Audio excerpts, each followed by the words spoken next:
warahmatullahi wabarakatuh. Bismillah walhamdulillah wa la ilaha illallah la hawla wa la quwata illa billah. Ashhadu an la ilaha illallah wahdahu la syarika lah wa ashhadu anna Muhammadan abduhu wa rasuluhu la nabiyya ba'dah. Wa nusalli wa nusallim ala sayyidina Muhammadin ibni Abdillah. Amma ba'du. A'udzu billahi minasy syaithanir rajim. Bismillahirrahmanirrahim.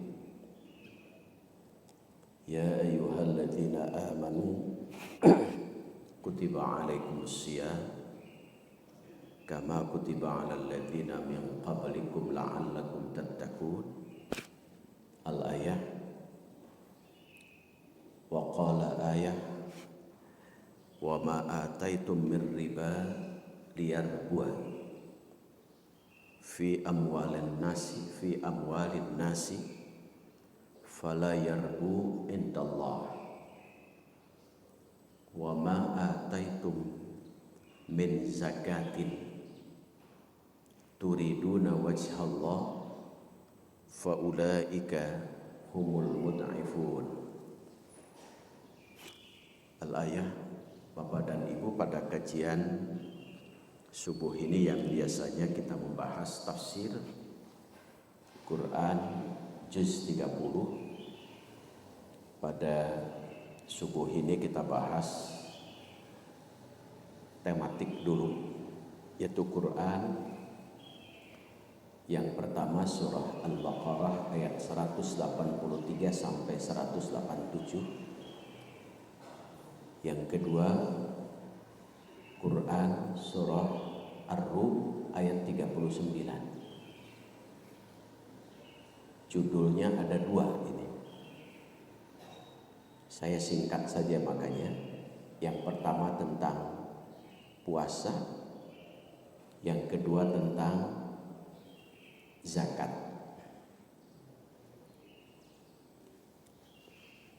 Yang pertama, sejarah turun Quran Al-Baqarah 183 itu terjadi di bulan Sya'ban, tahun kedua Hijriah. Kalau dari segi usia, Rasulullah pada usia 53 tahun.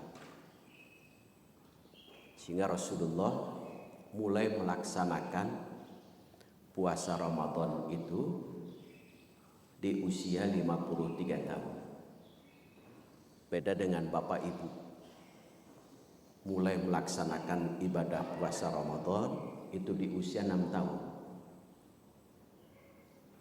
Hanya kualitasnya berbeda jauh hasil dari puasa Ramadan yang dilakukan oleh Rasulullah. Rasulullah Shallallahu Alaihi Wasallam selama hidupnya melaksanakan puasa Ramadan itu sebanyak 9 kali. Sedangkan kita kalau dari usia 6 tahun tinggal dikurangi jumlah usia kita berapa sekarang. Kalau hari ini Bapak Ibu usianya 60 tahun, berarti sudah pernah melaksanakan ibadah puasa Ramadan sebanyak 54 kali. Itu. Sedangkan Rasul 9 kali.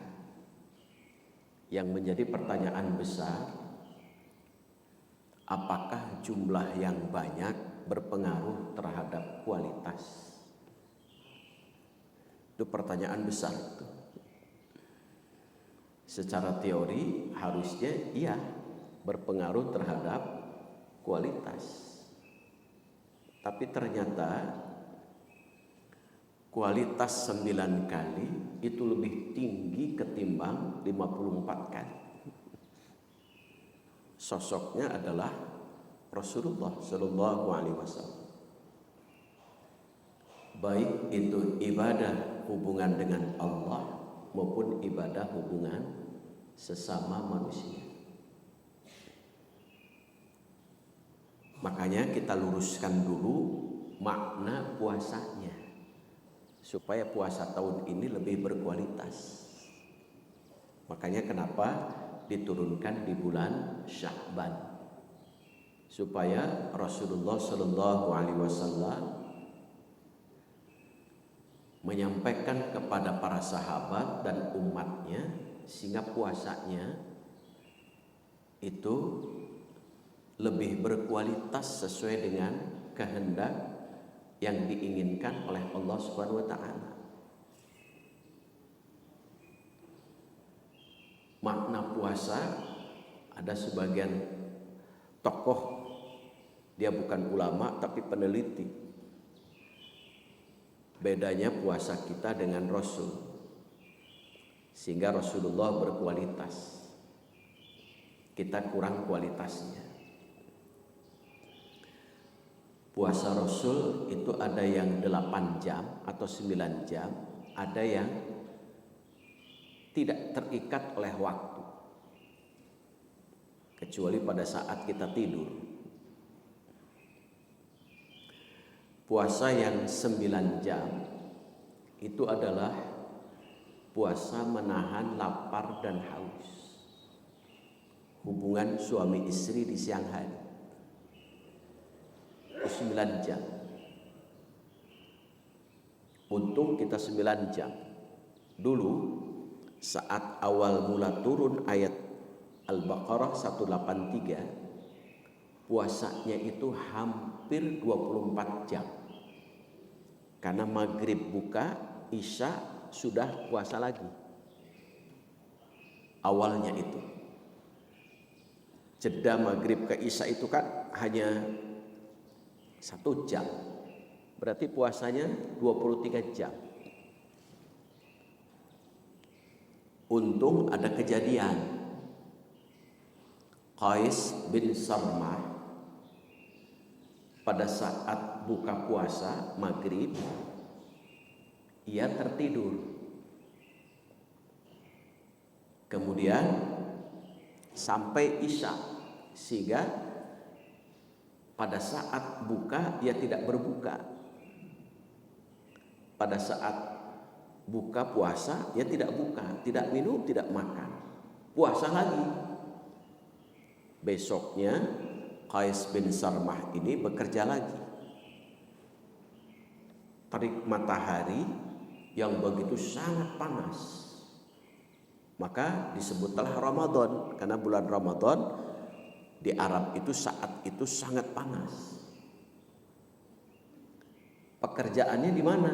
Tukang kebun, Qais bin Sarmah ini. Karena pada saat buka ia tidak buka, tidak minum, tidak makan, kemudian bekerja keras, akhirnya Qais bin Sarmah pingsan. Kemudian pada saat pingsan ada yang melaporkan kepada baginda Rasul, kami tidak kuat dan tidak mampu untuk puasa karena hampir 24 jam, 23 jam puasanya.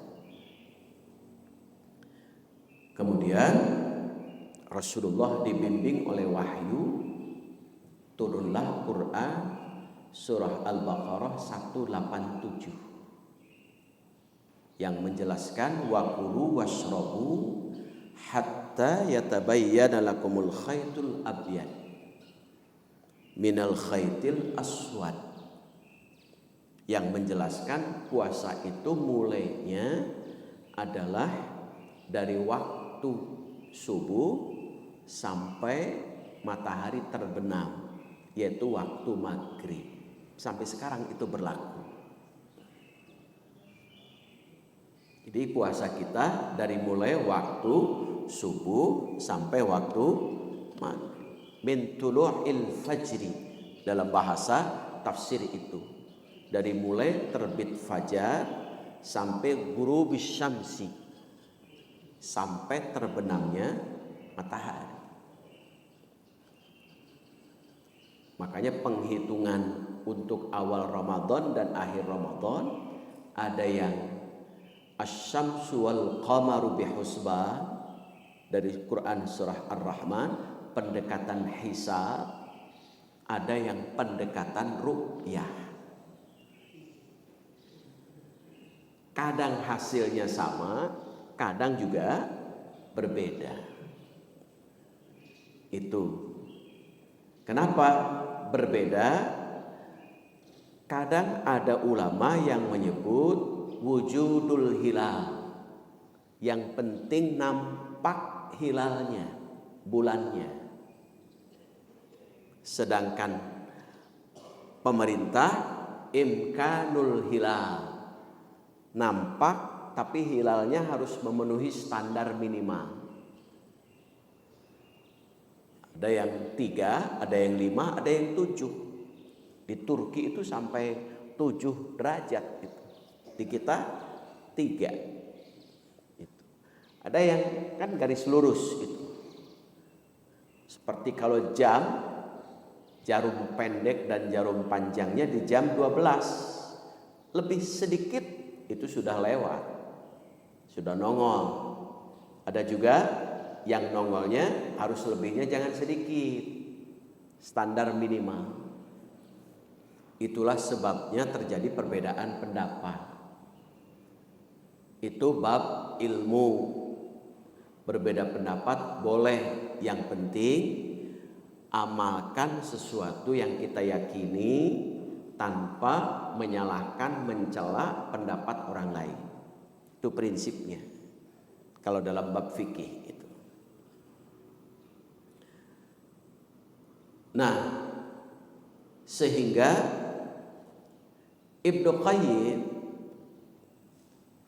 ia dan Ibnu Athaillah membagi tingkatan puasa manusia itu menjadi 4. Supaya puasa Bapak Ibu berkualitas, 4 tingkatan ini, puasa tahun ini harus kita miliki. Itu supaya apa? Puasanya ada yang 9 jam, ada yang tidak terikat oleh waktu. Yang 9 jam menahan lapar, haus. Yang tidak terikat oleh waktu ada puasa lain. Puasa lisan, puasa hati. Itu tidak terikat oleh waktu.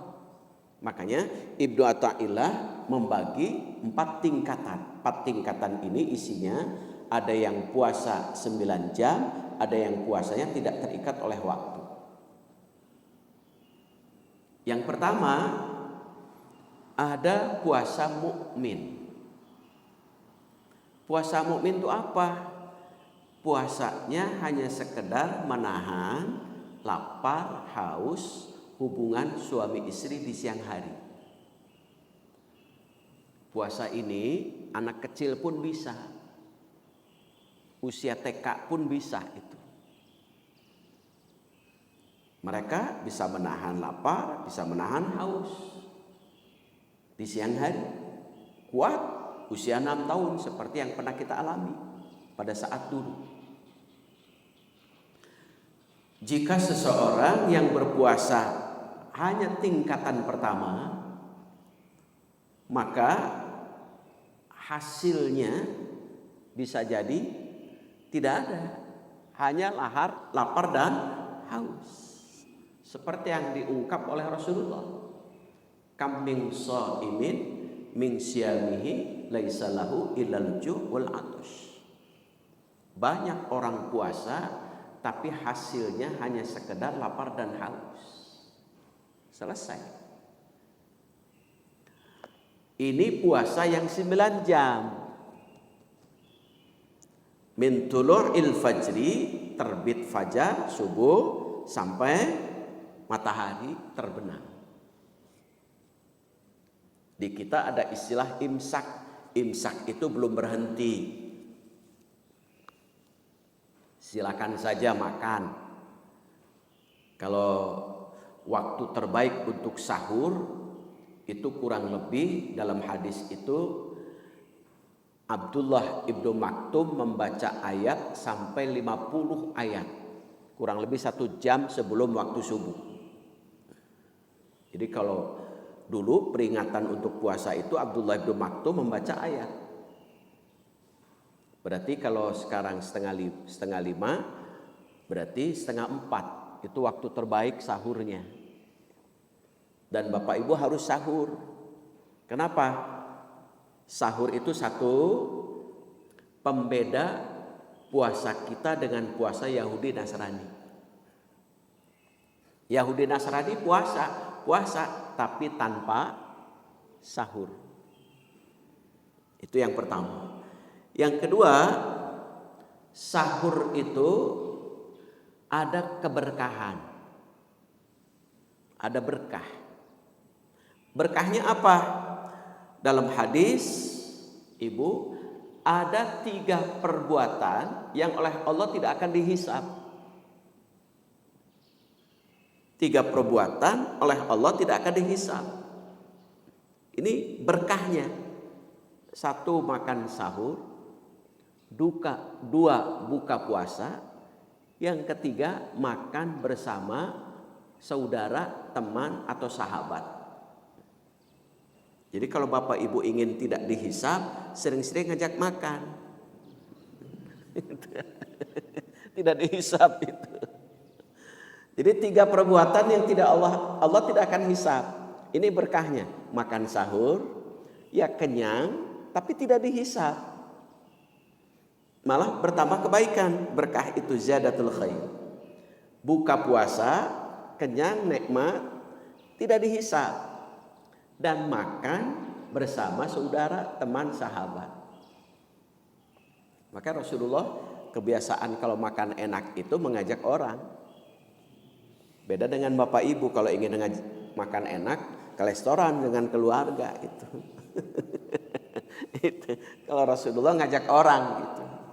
Maka kalau Bapak Ibu ingin makan enak sering-sering ngajak orang, itu tidak akan dihisab itu.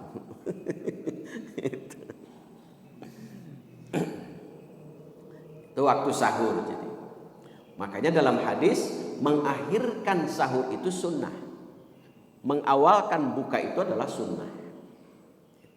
Walaupun Bapak Ibu sahurnya hanya 1 sendok air, ambil keberkahannya itu, karena tidak dihisab. Kemudian tingkatan yang kedua, ini yang tidak terikat oleh waktu puasanya, yaitu puasa apa? Muhsin. Apa puasa muhsin? Puasa mengendalikan, menahan, dan memanage lisan. Ini harus puasa 24 jam ini, supaya lisan kita tidak mencaci maki orang, tidak memarahi orang, tidak fitnah, tidak ghibah, tidak bohong, tidak dusta. Ini lisan kita. Makanya kalau ibu bapak ketika ada yang mencaci maki, katakan kata Rasulullah, saya sedang puasa. Kalau ibu kan bapak sedang dicaci maki, sok derlah memang tewani gitu. Apalagi kalau dipanas-panasi, awak wicked kawani pisang. Sudah itu tambah gengsi itu. Puasa lisan. Wala yarfas wala yas'am. Tidak boleh mengeluarkan kata-kata yang kotor, bisa menyakiti orang, bisa kotor, bisa mencaci maki orang. Wala yas'am, dan tidak boleh marah. Berat itu. Kita lihat dalam Al-Quran, ada 2 tipe manusia. Tipe manusia yang saat manusia itu mengendalikan lisan, dia dimuliakan oleh Allah. Yang kedua, tipe manusia yang dengan lisannya Allah hinakan. Dengan lisannya Allah hinakan. Seperti dalam Quran surah Fatir ayat 10. Man kana yuridul izzata falillahil izzatu jami'an. Barang siapa yang menginginkan kemuliaan dari Allah, kemuliaan itu semuanya milik Allah. Kata Allah apa? Ilaihi yas'adul kalimut thayyibu wal amalus saleh.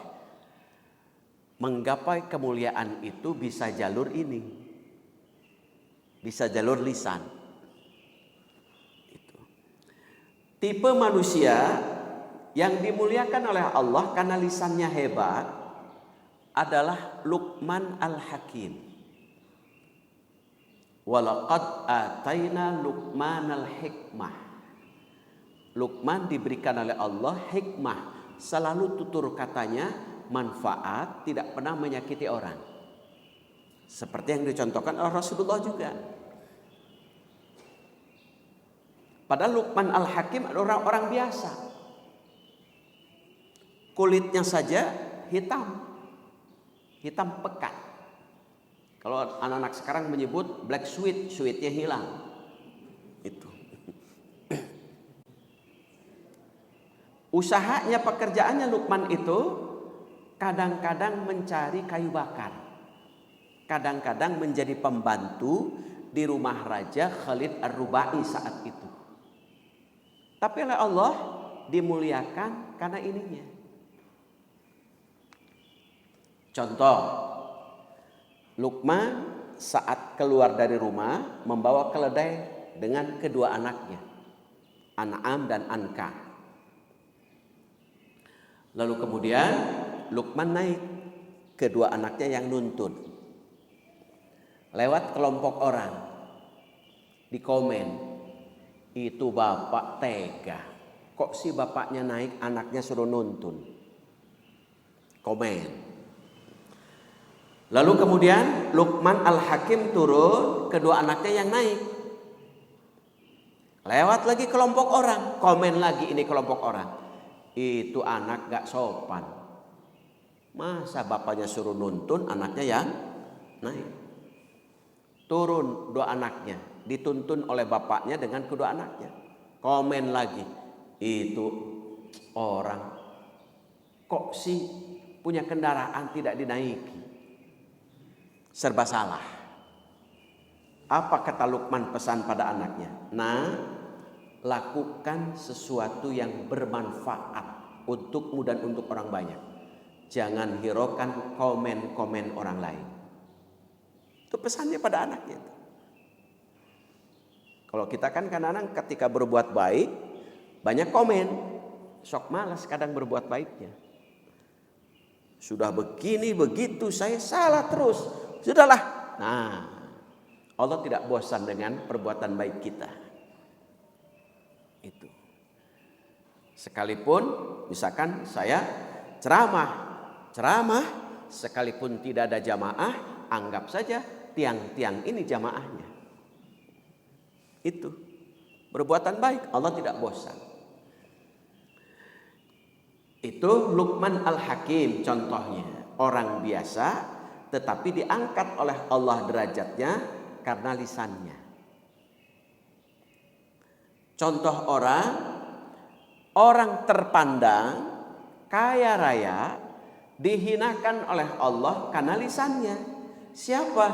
Abdul Uzza. Ketika Rasulullah 3 bulan Allah menunda wahyu, maka dimanfaatkan oleh Abdul Uzza. Difitnah, naik ke Jabal Qubais. Kalau sekarang Jabal Qubais itu dibangun istana raja. Kumpulkan orang banyak. Tuh Muhammad keponakanku ditinggalkan oleh Tuhannya. Sebab Abdul Uzza mulutnya jelek, maka oleh Allah diberi gelar dengan hina Abu Lahab. Quran surah Al-Lahab itu. Jadi kalau laki-laki yang mulutnya jelek, Abu Lahab. Itu. Istrinya pun keliling. Tuh Muhammad keponakanku sudah ditinggalkan oleh Tuhannya. Padahal istrinya pada saat itu orang-orang Mekah sekitar memberi gelar dengan Ummu Jamil. Ummu Jamil itu kalau dalam bahasa sekarang Bucan. Bucan itu apa? Ibu yang cantik.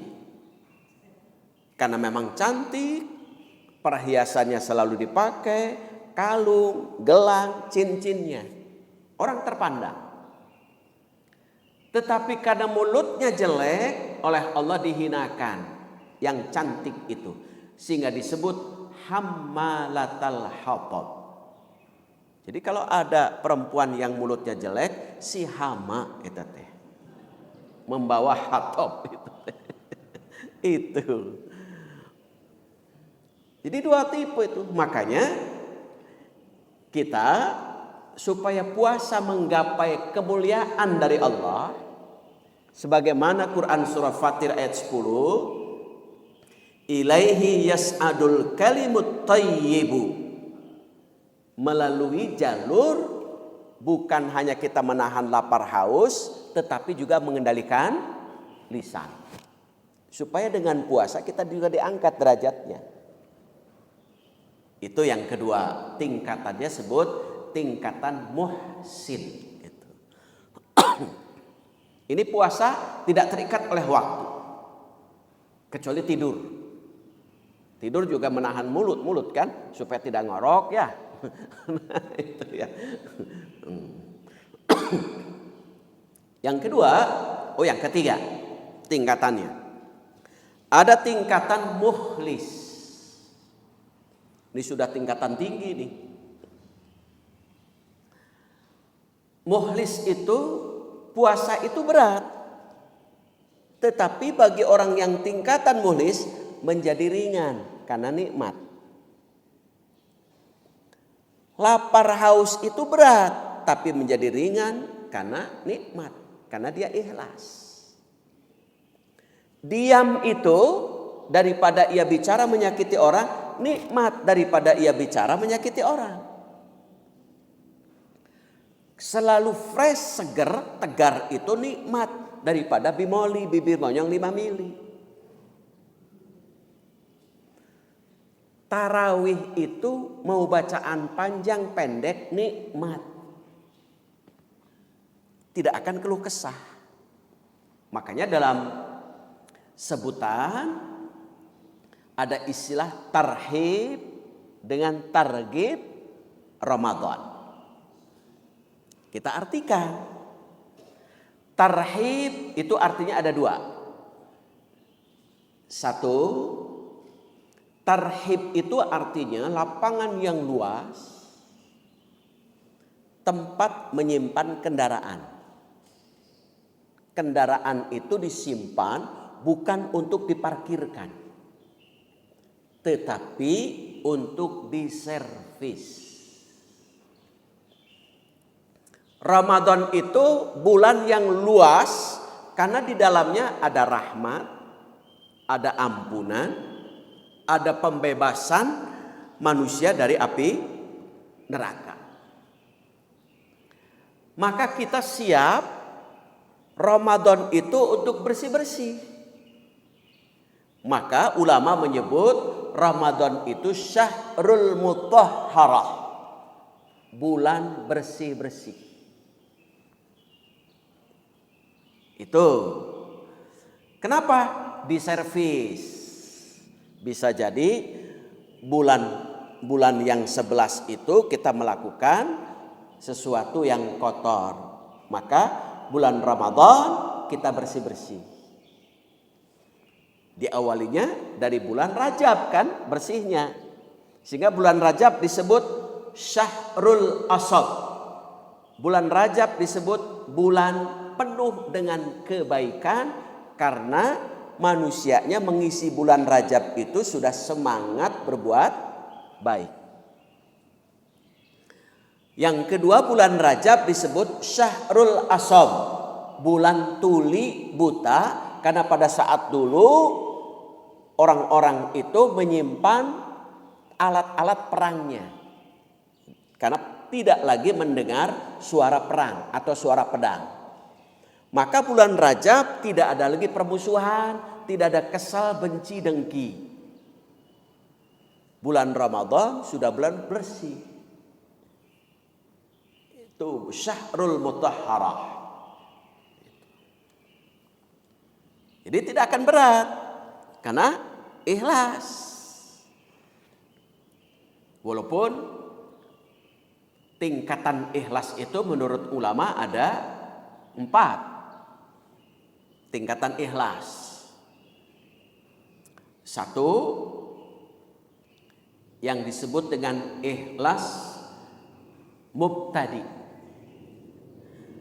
Ketika orang berada pada tingkatan ikhlas mubtadi, maka ia beribadah karena Allah tapi masih dikait-kaitkan dengan urusan dunia. Contoh, rajin sholat malam karena banyak masalah. Rajin sholat malam karena ingin karirnya mulus. Kalau sudah pensiun ya pensiun semua. Karena tidak ada lagi yang dikejar. Itu ketika ikhlasnya tingkatan pertama itu. Rajin sholat duha kalau tanggal tua. Kalau tanggal muda nggak rajin sholat duha. Dengan urusan dunia dikaitkan.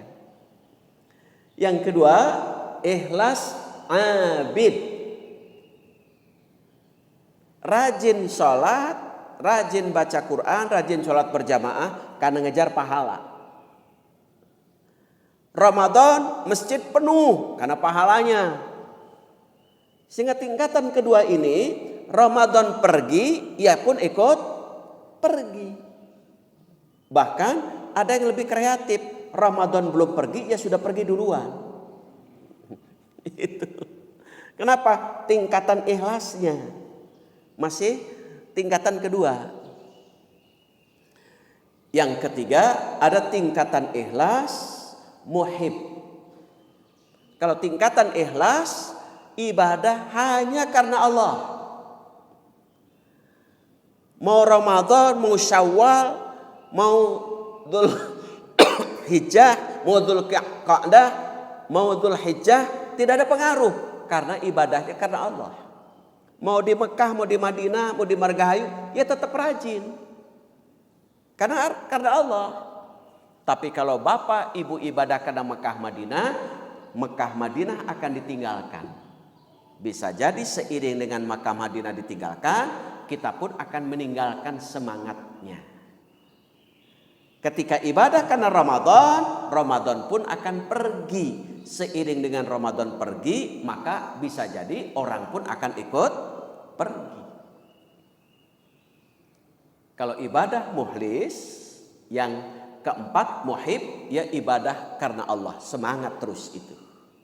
Apalagi kalau sudah tingkatan keempat, ibadah abid, mukhlis, arif. Apa itu ikhlas arif? Ikhlas arif itu diuji oleh Allah dengan senang, ia tambah syukur. Diuji oleh Allah dengan susah, ia tambah sabar. Itu saat lapang ia tetap infak, saat susah pun tetap infak. Itu mukhlis. Walaupun infaknya misalkan dengan jumlah yang sedikit, Allah tidak melihat jumlahnya, Allah itu melihat mayang, terus menerus istiqomahnya. Yang keempat, tingkatan puasa muttaqin. Ini yang dikehendaki oleh Quran Al-Baqarah 183. Bagaimana tingkatan muttaqin?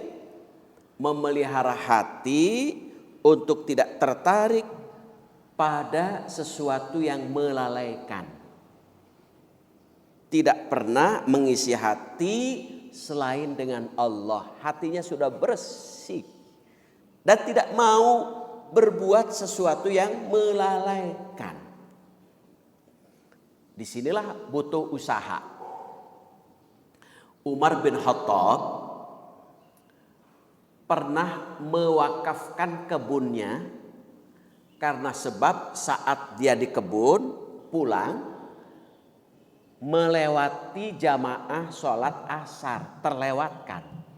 Tidak ikut sholat asar berjamaah satu waktu, Umar bin Khattab menyesal. Karena dia asik di kebun. Akhirnya kebun itu diberi hukuman yang terbaik. Gimana hukumannya? Kebun itu diwakafkan. Kenapa? Karena kebun itu menurut Umar telah melalaikan saya dari sholat berjamaah asar. Padahal satu waktu. Kita 5 waktu tertinggal, terlewat sholat berjamaah asar, join together.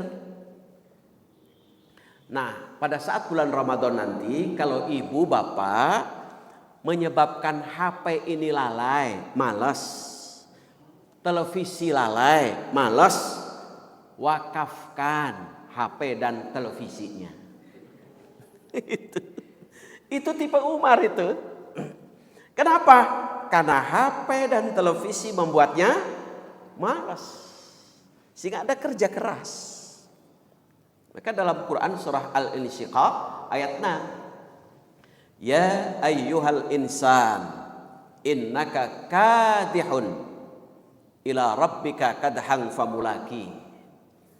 Wahai manusia, sesungguhnya engkau adalah orang yang harus bekerja keras menuju Allah. Bekerja keras apa? Melawan malas. Berat itu. Atau seperti Abdullah ibnu Hatim. Kalau sedang malas ibadah, Abdullah ibnu Hatim sengaja menggali lubang kuburan di rumahnya. Sehingga saat malas, gali lubang di rumahnya. Pada saat melihat lubang, rajin lagi. Itu. Jadi ada kerja keras. Atau kalau tidak menggali lubang, membeli kain kafan dan seperangkatnya. Simpen di mana tempat kita menyebabkan malas. Kalau bantal kasur menyebabkan malas, simpen kain kafan. Kalau malas, lihat kain kafan, rajin lagi. Sehingga Ramadan tahun ini Bapak Ibu harus manfaatkan untuk banyak menghampar sejadah, banyak melipat kasur. Ramadan tahun ini banyak melipat kasur, banyak menghampar sejadah. Jangan sampai Ramadan tahun ini kita balik, banyak menghampar kasur, banyak melipat sajadah. Ramadan tahun ini banyak menghampar sejadah, banyak melipat kasur. Itulah tingkatan puasa yang harus kita gapai pada Ramadan tahun ini. Tingkatan keempat. Ada yang tanyakan sebelum saya lanjut tentang bab zakat ini. Ada waktu beberapa menit, kita lanjut nanti bab zakat. Ada Ibu? Silakan. Tidak ada? Ada, mangga Pak Haji.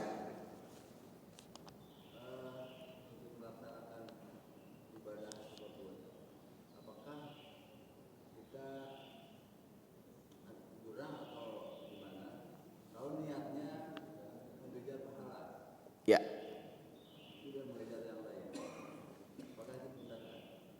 Ya. Kalau mengejar pahala, kita sudah niatnya karena Allah, tetapi masih dikaitkan mengejar pahala. Maka tingkatan ibadah kita ikhlasnya ikhlas yang kedua, yaitu ikhlas abid. Ikhlas karena Allah tapi masih mengaitkan dengan pahala. Tingkatan 1 dan 2 hidupnya masih kecewa, masih sangat sakit hati, masih bisa jadi ya sangat rugi. Karena hitung-hitungan. Kalau masih itu pahala. Contoh, Bapak misalkan di dunia ini dalam hadis itu bukan tempatnya pahala. Dunia ini, bahkan dalam Quran, kullu nafsin dha'iqatul maut wa innama tuwaffawna ujurakum yaumal qiyamah. Kesempurnaan pahala itu nanti di hari kiamat.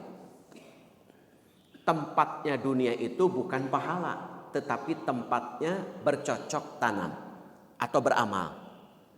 Sedangkan pahala nanti di yaumil qiyamah.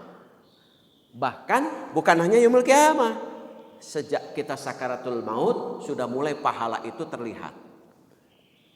Salah satu contoh ada Sa'ad. Dia rajin sekali sholat subuh berjamaah, bahkan 5 waktu. Satu waktu saat Rasulullah akan mengimami sholat subuh, tidak melihat Sa'ad. Kemudian Rasulullah nanya, kemana Sa'ad? Para sahabat menjawab, tidak tahu ya Rasul. Ya sudah, kalau begitu nanti setelah sholat subuh kita tengok. Kemudian jadi Rasulullah itu luar biasa. Ikatan emosional hasil dari sholat berjamaah itu diciptakan. Kalau ada yang tidak ada, sakit langsung tengok. Ya sudah, kita tengok. Ternyata perjalanan dari masjid ke rumah Sa'ad itu 4 jam. Bayangkan. 4 jam, tapi Sa'ad 5 waktu tidak pernah terlewat. Beda dengan ibu bapak kan. Ibu bapak kan perjalanan dari rumah 8 jam ya ke sini ya. 5 menit pun tidak kan. Itu. Saat ditengok ternyata diketuk pintunya, istri yang membuka, Sa'ad meninggal dunia.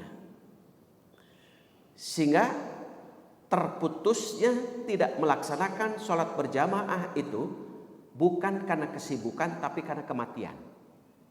Itu Sa'ad gitu. Luar biasa. Kemudian istrinya saat Rasulullah dengan para sahabat tengok bertanya, ya Rasul, saya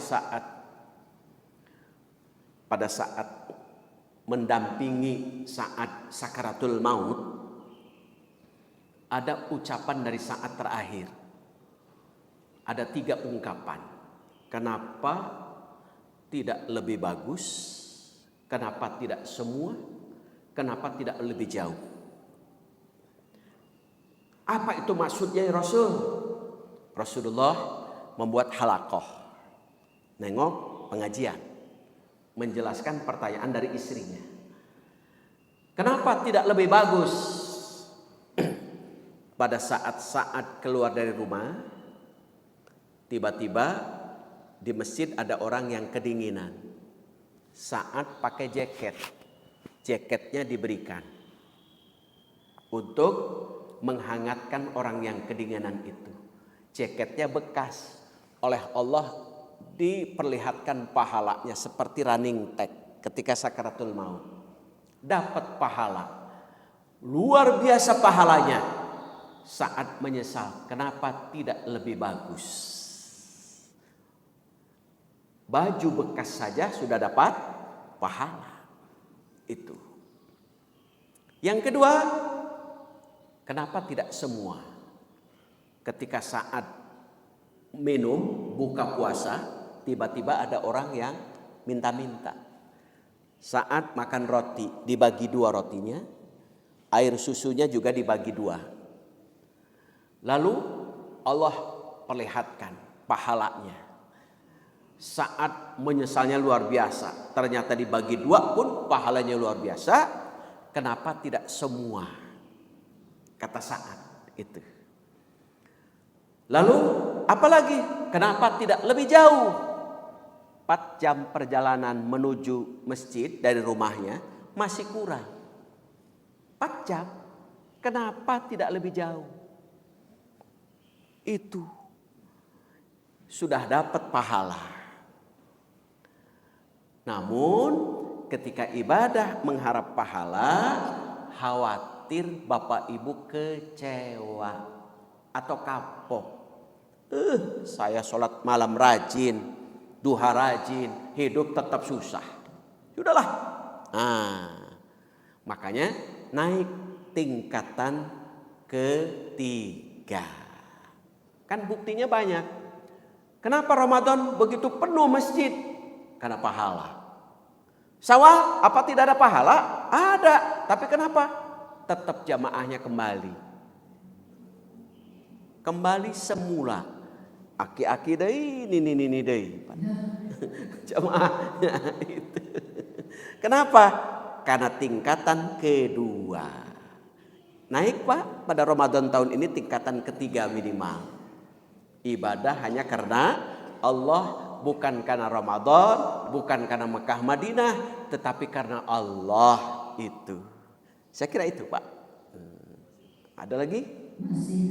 Masih ada. Mangga, Bu Haji. Begini Pak Ustaz, maaf. Ya. Kalau seandainya bulan puasa jatuh pada hari Jumat, itu ada yang mengatakan umpamanya kita biasa puasa Senin Kamis. Nah itu katanya tidak boleh, hari Kamisnya tidak boleh berpuasa. Apakah itu benar? Dan ada juga yang mengatakan setelah nisfu Sya'ban kita tidak perlu lagi berpuasa sunat untuk menjelang Ramadan. Itu yang saya tanyakan. Ya. Baik. Ada pendapat Imam Syafi'i salah satunya setelah 15 Sya'ban maka dilarang untuk puasa. Tetapi larangan itu tidak berlaku kepada 6 orang. Larangan itu termasuk di dalamnya Yaumus Syak. Yaumus Syak itu tanggal 29 dan 30 Sya'ban. Kenapa tanggal 29 dan 30 Sya'ban tidak boleh? Karena khawatir sudah masuk bulan Ramadan. Tapi larangan itu tidak berlaku kepada 6 orang. Jadi larangan itu berlaku selain 6 orang. Satu, larangan itu tidak berlaku kepada siapa? Satu, kepada orang yang terbiasa puasa Senin Kamis. Boleh ibu bapak puasa setelah 15 Sya'ban atau hari Jumat puasa, Kamis puasa. Kenapa? Ia terbiasa puasa Senin Kamis. Yang kedua, larangan itu tidak berlaku kepada orang yang biasa puasa Daud. Selang sehari. Walaupun sudah 15 Sya'ban, teruskan. Walaupun hari Kamis, karena pas kebetulan puasa, teruskan. Besoknya puasa Ramadan, sambung. Tidak berlaku kepada 6 orang. Yang ketiga, kepada siapa? Pada orang yang puasa qadha. Jadi kalau bapak ibu punya hutang, lanjut. Walaupun sudah 15 Sya'ban. Aisyah radhiyallahu anha itu banyak mengqadhanya di bulan Sya'ban itu. Aisyah itu. Teruskan puasanya bagi mereka yang puasa qadha. Yang ke berapa? 4. Orang yang puasa dahar. Bukan puasa dahar. Yaumud dahar. Yaumud dahri itu puasa setahun. Orang yang punya niat puasa setahun. Itu. Teruskan. Yang kelima, puasa kifarat. Punya sanksi. Dia punya sanksi. Dia juga punya sesuatu yang dilanggar. Contohnya ia melanggar nadar. Saya punya nadar, saya kalau lulus, anak sekolah lulus, saya mau puasa. Tidak puasa, dilanggar. Maka kifarat. Kifaratnya kan ada 3. Salah satunya adalah memberi makan terhadap 10 orang fakir miskin, atau memberi pakaian terhadap 10 orang fakir miskin, atau puasa 3 hari berturut-turut. Bagi mereka yang puasa kifarat, teruskan. Yang terakhir, puasa nadar. Itulah berlaku bagi orang yang selain 6 ini, maka dilarang untuk puasa setelah 15 Sya'ban itu. Jadi Pak Ustadz, maaf, Ya. sekarang seandainya puasa bulan hari Selasa, jadi yang udah biasa Senin Kamis, Senin masih bisa puasa? Masih bisa puasa, silakan. Karena terbiasa puasa Senin Kamis itu. Tapi bagi yang tidak biasa, jangan sok-sokan. Jangan itu. Ya, mangga, silakan Bu. Mau tanya tentang misalnya di sini selagi masih muda kita tidak mengkodok sudah beberapa tahun, apakah kemudian dia menyadari bahwa kesalahan masa lalunya, apakah masih bisa mengkodok beberapa tahun yang lalu Ya. dengan saat sekarang gitu Ustaz? Ya. Terima kasih. Memang ini ada pendapat, berbeda pendapat dengan para ulama ini. Kalau mazhab Syafi'i, ketika sudah terlewatkan 1 tahun, dia tidak mengqadha, maka ia harus mengqadhanya, ia qadha, ia juga fidyah. Jadi ia juga harus mengqadha, ia juga harus fidyah. Itu. Karena masih muda misalkan, ya cuek together kan, kalau masih muda kan biasa. Maka kata Imam Syafi'i, ia qadha, ia fidyah. Sedangkan Abu Hanifah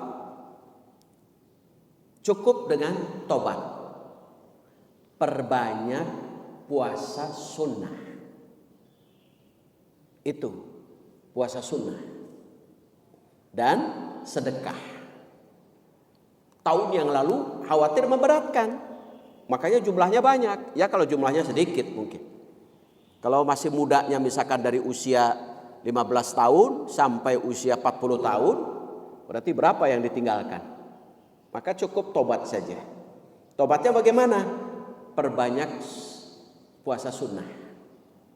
Bahkan infak dan sedekah. Fungsi amalan sunnah untuk apa? Jawabirul lil faraid. Menyempurnakan, menambal amalan fardu. Yang kedua, bimanzilatil arbah. Apa itu bimanzilatil arbah? Gudangnya pahala. Yang ketiga adalah untuk menggapai cinta kepada Allah Subhanahu wa taala. Tapi jika hutangnya sedikit, masih punya kemampuan untuk mengqadha, lebih baik diqadha jika jumlahnya sedikit. Itu. Apalagi kalau punya rizki, ya sudah ditambah dengan fidyah untuk kesempurnaan itu. Saya kira itu Bu. Ya. Ada lagi? Tapi fidyah itu ukurannya fidyah itu ada yang mengatakan fidyah itu kalau beras itu ukurannya telapak tangan kita untuk mengambil beras. Ada juga ukurannya adalah 675 gram beras. Ada juga ukurannya 3,75 liter. Ada juga yang mengatakan begitu. Kalau dikonversikan dengan uang, maka patokannya makan siang. Bukan sarapan. Makan siang kira-kira berapa? Aka anggap harga masih Padang saja. 25.000 atau 20? 25.000 berarti kali 3. Kali 3, 20.000 kali 3, 75.000 per hari.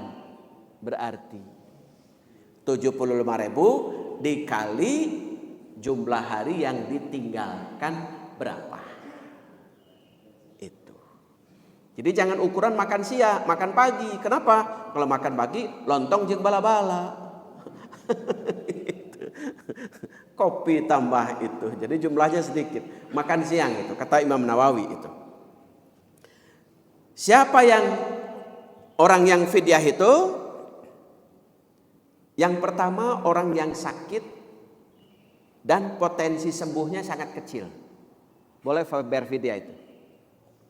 Yang kedua, orang tua yang renta, yang tidak mungkin untuk berpuasa. Yang ketiga, orang yang telah wafat dan wafatnya meninggalkan hutang. 1 awal Ramadan, 2 Ramadan, 3 Ramadan sakit, 5 Ramadan wafat. Berarti hanya 4 hari yang ia bayar. Itu 4 hari yang ia bayar. Kemudian siapa lagi? Wanita hamil dan menyusui. Boleh bayar fidyah itu. Jadi ada 4 kalau di sini. 1 orang yang sakit, potensi sembuhnya sangat kecil. Yang kedua orang tua yang sudah renta, tidak kuat untuk puasa. Yang ketiga orang yang telah wafat meninggalkan hutang puasa. Yang keempat wanita hamil dan menyusui. Itu. Yang lainnya qadha itu. Saya kira itu. Ada lagi? Mangga Pak Haji. Tua itu ada ukuran untuk umur atau tidak sikon? Gimana Pak Haji? Untuk membayar fidyah apa dilihat dari segi umur atau lihat sikon itu yang sudah tua? Situasi. Orang tua yang tidak mampu untuk puasa. Ada banyak orang tua yang mampu, maka dia puasa. Maka dalam Al-Qur'an disebutnya dalam kesini faman tatawwa'a khairan fahuwa khairul lah wa antasumu khairul lakum. Barang siapa yang mampu untuk puasa lebih baik puasa. Dia tua renta tapi mampu puasa, lebih baik puasa.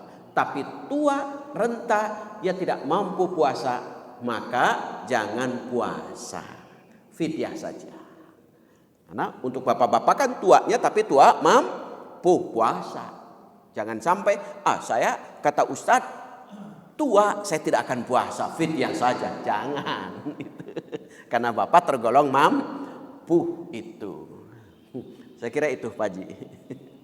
Ada lagi? Ya silakan.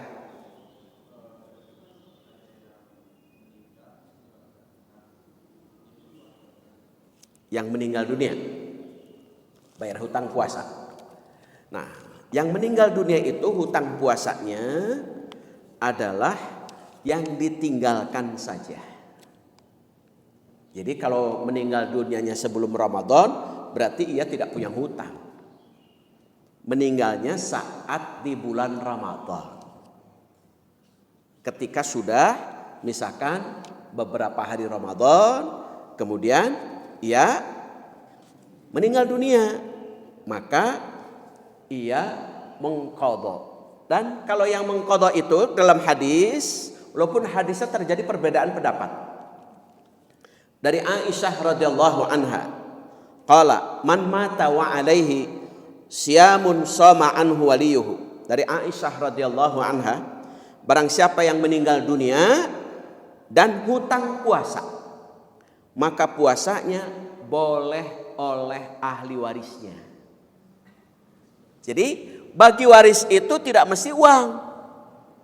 Bagi waris itu boleh bagi waris ketika orang tuanya punya hutang puasa.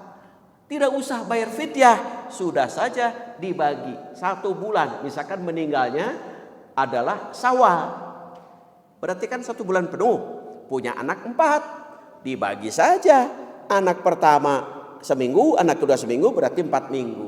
Boleh, yang mengkodokkannya adalah ahli warisnya. Hadis yang diriwayatkan oleh yang sanadnya dari Aisyah, riwayat mutafakun alaih itu. Ini sangat jarang ini dilakukan oleh anak-anaknya. Warisan itu ketika harta. Kalau warisannya puasa mah, saya berora puasa kanggo orang tua, saya juga malas. Nah itu.